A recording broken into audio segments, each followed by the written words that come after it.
Buenos días, mi nombre es Roberto Antonio Gil Calderón, estudiante de la Facultad de Derecho, Extensión Guayana de la Universidad Bicentenaria de Aragua, y hoy le vengo a hablar acerca de las fuentes de las obligaciones. Esta investigación tiene por objeto las fuentes de las obligaciones. Gallo, el jurista romano, ya en esa época hacía una pequeña clasificación acerca de la fuente de las obligaciones.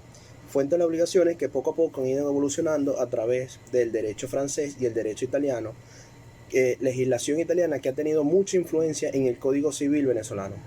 Posteriormente, el Código Civil venezolano del 82 establece y dedica un capítulo completo a lo que son las fuentes de las obligaciones. Se tiene que la relación obligatoria debe tener una fuente requerida en el derecho positivo. Sin esta tipicidad no existe una obligación civil, sino sería una obligación natural. También tendremos por estudio lo que son los vicios de consentimiento, las causas del contrato y las causas de las obligaciones, causas que deben ser lícitas. La primera clasificación que tenemos se remonta a la época de Roma, donde se regulaban dos fuentes obligatorias, el delito y el contrato. Era una clasificación bipartita. Posteriormente, Portier amplía un poco esta clasificación y el Código Napoleónico mantiene esa clasificación que hace Portier. Posteriormente nos encontramos con lo que son la clasificación de las fuentes modernas. Tenemos una fuente bipartita donde las fuentes son el contrato y la ley, entendiendo el acto jurídico que puede ser bilateral o unilateral. Cuando hablamos de bilateral pueden ser los contratos y unilateral los testamentos y un hecho de la naturaleza. Posteriormente, el jurista Sabatier hace una crítica donde dice que lo que importa es la voluntad y no el origen de las fuentes. Nuestro Código Civil, me permito hacer una lectura textual, contempla en su título tercero, capítulo primero, de las fuentes de las obligaciones, distribuida en la sección primera de los contratos, la segunda, los vicios de los consentimientos, el tercero, objeto de los contratos, cuarta, causa de los contratos. Asimismo, prevé la gestión de negocios, el pago de lo indebido, el enriquecimiento sin causa y finalmente los hechos ilícitos. Todas las obligaciones nacen de un hecho que puede ser por la naturaleza o por un hecho del hombre. La definición romana de Justiniano establece que es un lazo de derecho que nos constriñe en necesidad de pagar una cosa conforme al derecho de nuestra ciudad. Tenemos establecido en el código los contratos como acto jurídico, que es una convención que se realiza entre dos personas o más para constituir, reglar o transmitir o modificar entre ellos un vínculo jurídico.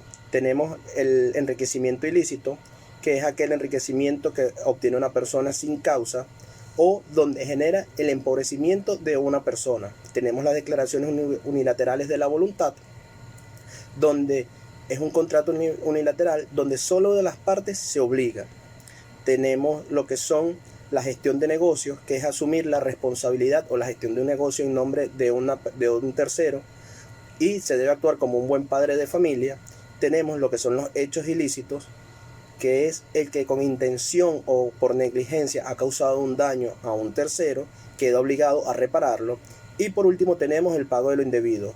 Todo pago de una deuda que sea en la persona que no es el acreedor está sujeto a repetición.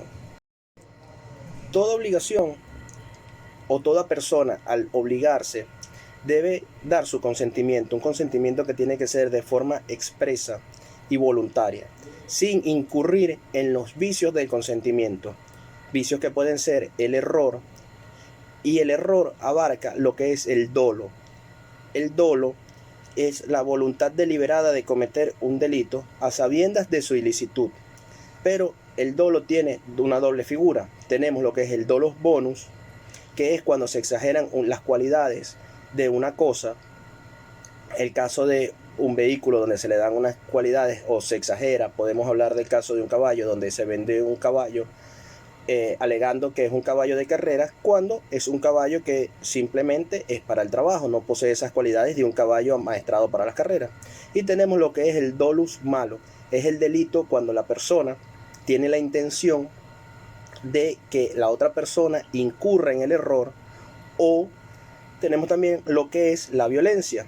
en los vicios del consentimiento, que es cuando se constriñe de forma ilícita, se usa la violencia para obtener el consentimiento. Este consentimiento sería nulo porque se ha usado un riesgo o un temor para que esta persona contratara, y sin esta modalidad no hubiese contratado ni se hubiese obligado.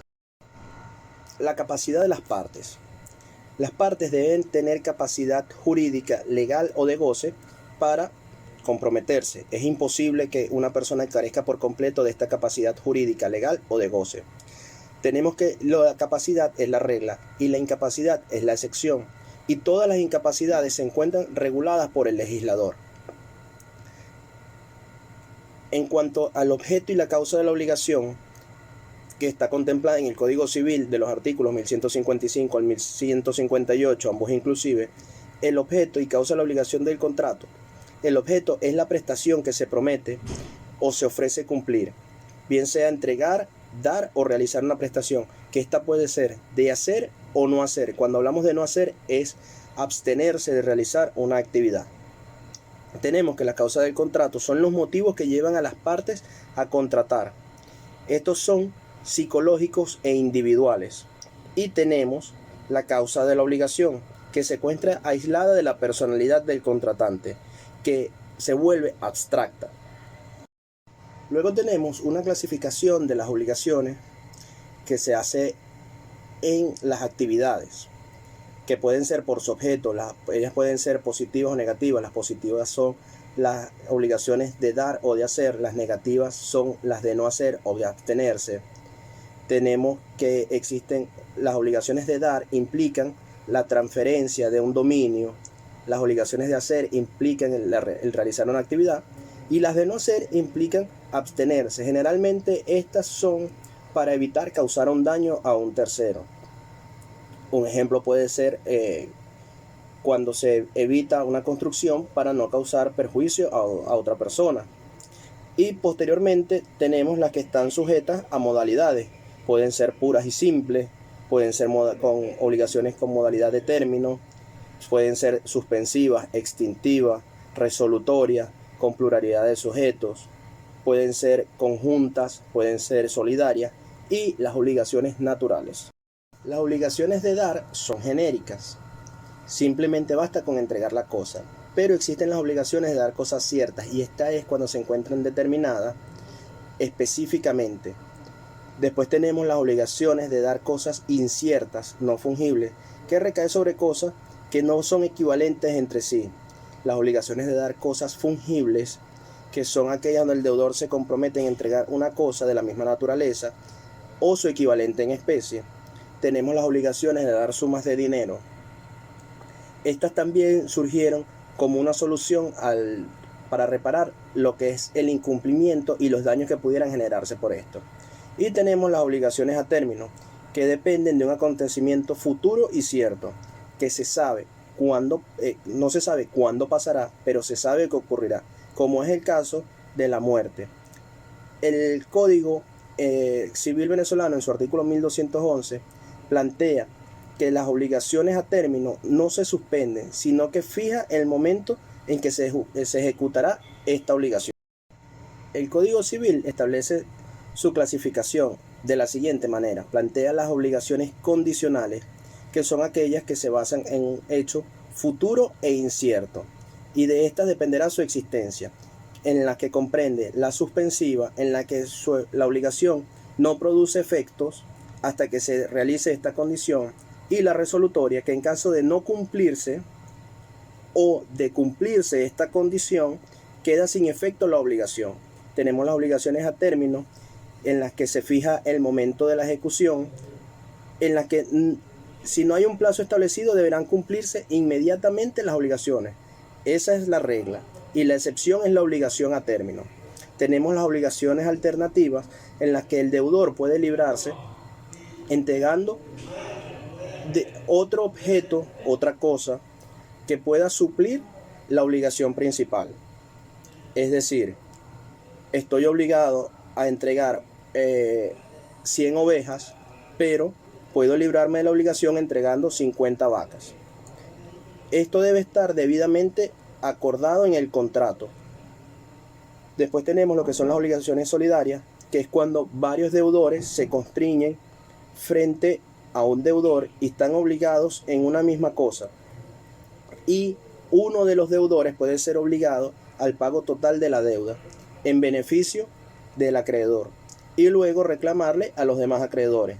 Lo mismo pasa cuando existe una suma de acreedores, cualquiera de ellos puede exigir el pago total de la deuda y los otros quedan libertados. Existen las obligaciones conjuntas, donde los acreedores o deudores no tienen participación entre sí y cada uno responderá simplemente por su cuota parte de la obligación. Y tenemos lo que son las obligaciones divisibles y las indivisibles. Las divisibles se puede ejecutar o cumplir por partes. Puedo entregar medio saco de naranja. En las indivisibles se perdería la naturaleza al entregar, por ejemplo, una vaca por partes. Si estoy comprometido a entregar a una vaca, no la puedo entregar por partes, una pierna, la cabeza, etc. Podemos concluir la importancia de la fuente de las obligaciones, porque de esta manera podemos determinar qué tipo de obligación tenemos presente. Obligaciones que se presentan en el día a día, en la cotidianidad. Todos los días se generan contratos, compra, ventas, permutas, usufructos, principalmente alquileres, obligaciones solidarias, empresas que se comprometen al pago, socios. Entonces, es importante resaltar en este punto, volver a mencionar el precepto o la teoría de Sabatier, donde establece y prioriza la autonomía el principio de la autonomía y la equivalencia entre los patrimonios y la responsabilidad por culpa. Estos tres elementos son fundamentales para él, y dice que no importa la clasificación de las obligaciones, sino la obligación en sí y la manifestación de la voluntad de comprometerse y de obligarse. También es importante tener en cuenta los vicios del consentimiento, que al incurrir en alguno de estos vicios, la obligación queda es anulable. Gracias.